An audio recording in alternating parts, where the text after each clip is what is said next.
Deməli, bu sual hidrolizdə maraqlı sual uşaqlar. İki müxtəlif duzdan söhbət gedir. Hidrolizin növü aşağıdakı aniona görədir. Yuxarıdakı bilmirəm.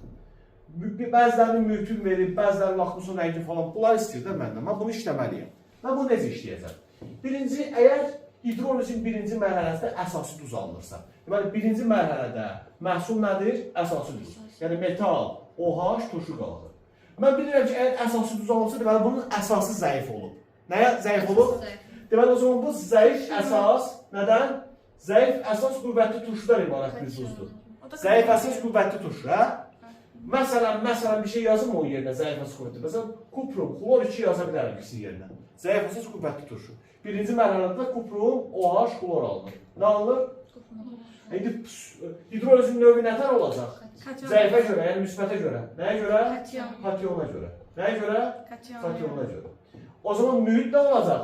Qüvvətlinin mühiti olur da turş mühit. Turş mühitdə lakmus nə olur? Qızarır. Turş mühitdə lakmus nə olur? Qızarır. Keçək indi aniona görə. Aniona görə anion turşu qalıqıdır da. Deməli, turşusu bunun zəifdir. Əsası nədir?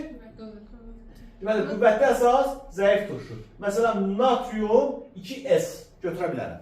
Natrium 2S götürə bilərəm.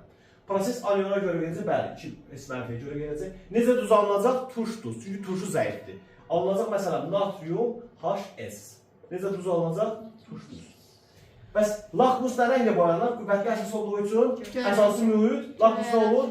Göyərir. Aydındır? Başa düşdünüz? Nura, bir də deyim mi bax? Harasını itirdin? De bir də həmin yerini deyim sənə.